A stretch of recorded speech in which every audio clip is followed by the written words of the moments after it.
Hi guys, my name's Doug. Welcome to My Messy Garage.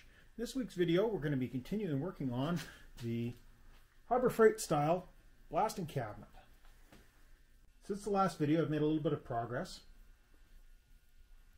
The entry ports for the gloves have had the gaskets all sealed up and I've tightened up the screws. Thinking I'm going to come along with a die grinder and nip off those screws nice and flush. Likewise, the port on the side, I've put sealant on it and found the correct screws. They're the perfect length. Or that's kind of the stick out that I'm hoping to get from the front ports, because I don't really want to be catching my sleeves on screws that are sticking out 1/4 of an inch. Other than that, I haven't done a whole lot, but I have been busy ordering. In the last video I mentioned that I wanted to do several modifications to the cabinet, and I've received several of the parts that I plan on using. Here we have a Rivnut tool. This is going to be used mostly for the glass, or the ring that holds the glass down. The last thing you want to have to do to change out the plastic, the sacrificial plastic on the inside of the glass, is to have to reach all the way into the back of the cabinet to get at nuts or screws. So what this will do is it'll allow me to put these little rivet pieces in, use the tool to compress them, and then they permanently bond to the cabinet and you don't have to worry about getting at the back side. Basically makes a blind fastener. Here we have an assortment of sealing washers that I plan on using to seal up the entry ports for airlines, etc. as they go into the cabinet. I had mentioned a dust separator that gets mounted to the top of a 5-gallon pail. This uses centrifugal force, the vortex down through and then back up to the vacuum cleaner. So you attach this to the cabinet and this to the vacuum cleaner, and the dirt comes out the bottom.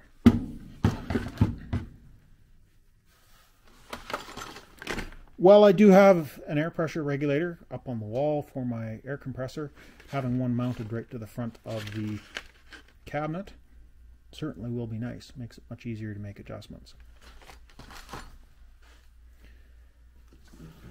This is one of the more expensive pieces that I have ordered in.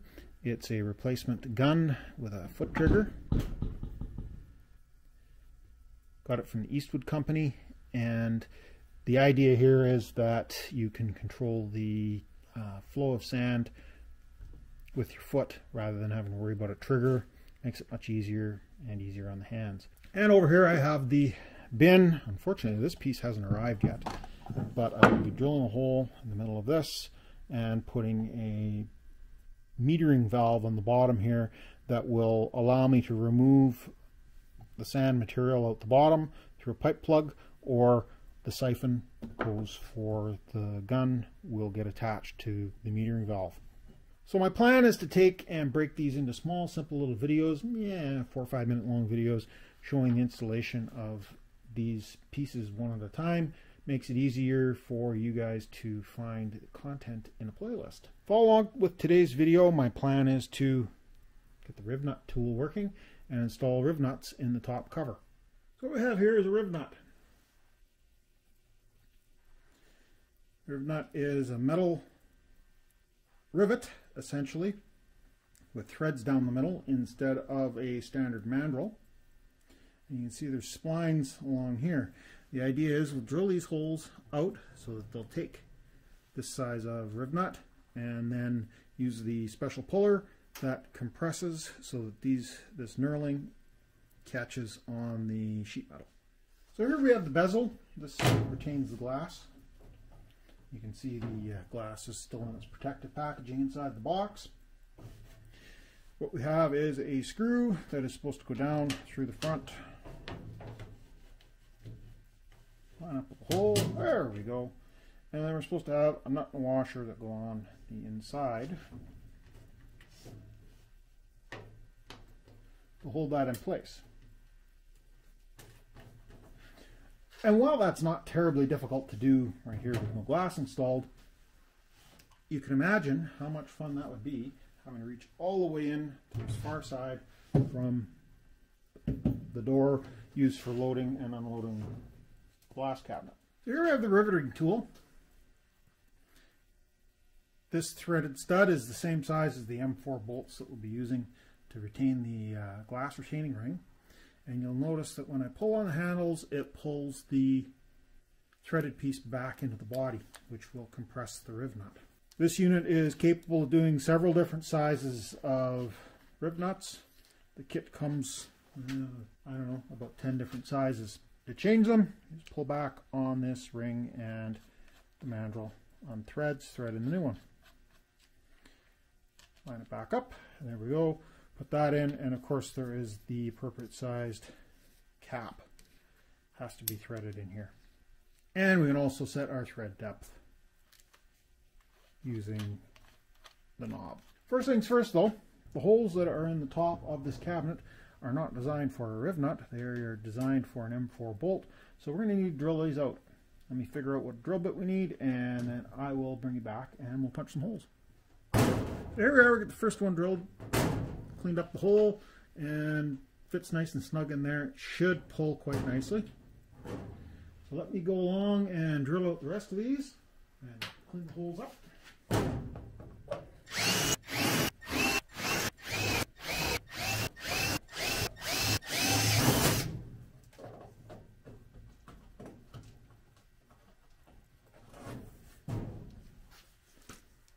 What we have here is a swivel deburring tool, and when you punch a hole through thin sheet metal, you always end up with flaring out the back side, and that'll create a sharp edge which the riv nut won't grab very well on. So you take this tool, put it in the hole, and just work it around, and the sharp edge of this blade scrapes off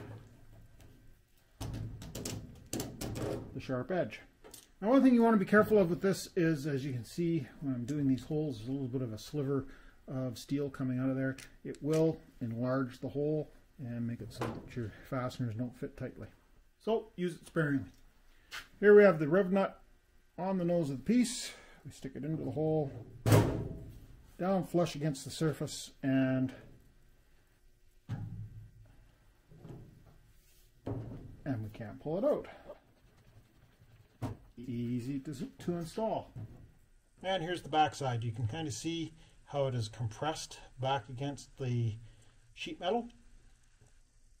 That kind of ring around the outside is where the splines were on the original riv nut, and in theory at least, the riv nut should grab nice and solid against the sheet metal.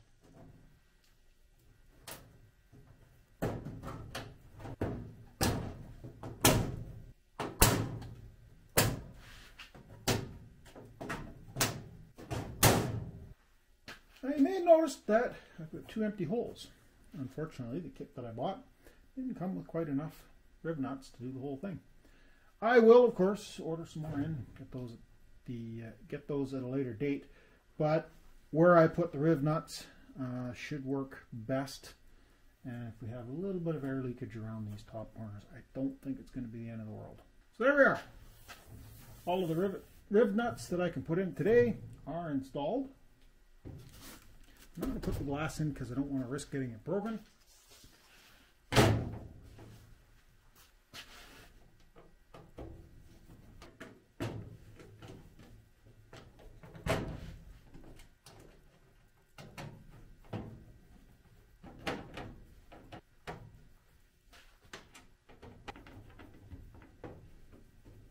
So there we go. We've got all of the screws that we can put in. I'll have a couple more riv nuts to go in there. Now, you might be asking yourself, but Doug, you're all concerned about having these fasteners with the smaller heads on the inside rather than having the nuts and bolts. And riv nuts stick down inside the cabinet. But it's on the top, so any sand that would hit it is just going to fall straight down into the cabinet. So I'm not too terribly concerned about that. As I said when discussing the idea of taking a grinder to the head of the screws to make them lower profile, That seems a little bit overkill. We'll make do. I'm quite happy with how that fits down into place, even without the addition of the other two Rivnuts, and we'll call that modification complete. On to the next mess. Thanks for checking out this quick little chapter, and I will continue posting modification videos as I get them put together. I hope you've enjoyed watching this video. If you have, please remember to like, subscribe, and comment. For more great content from Doug's Messy Garage, click on one of the videos that YouTube thinks you'll enjoy. Thanks for watching.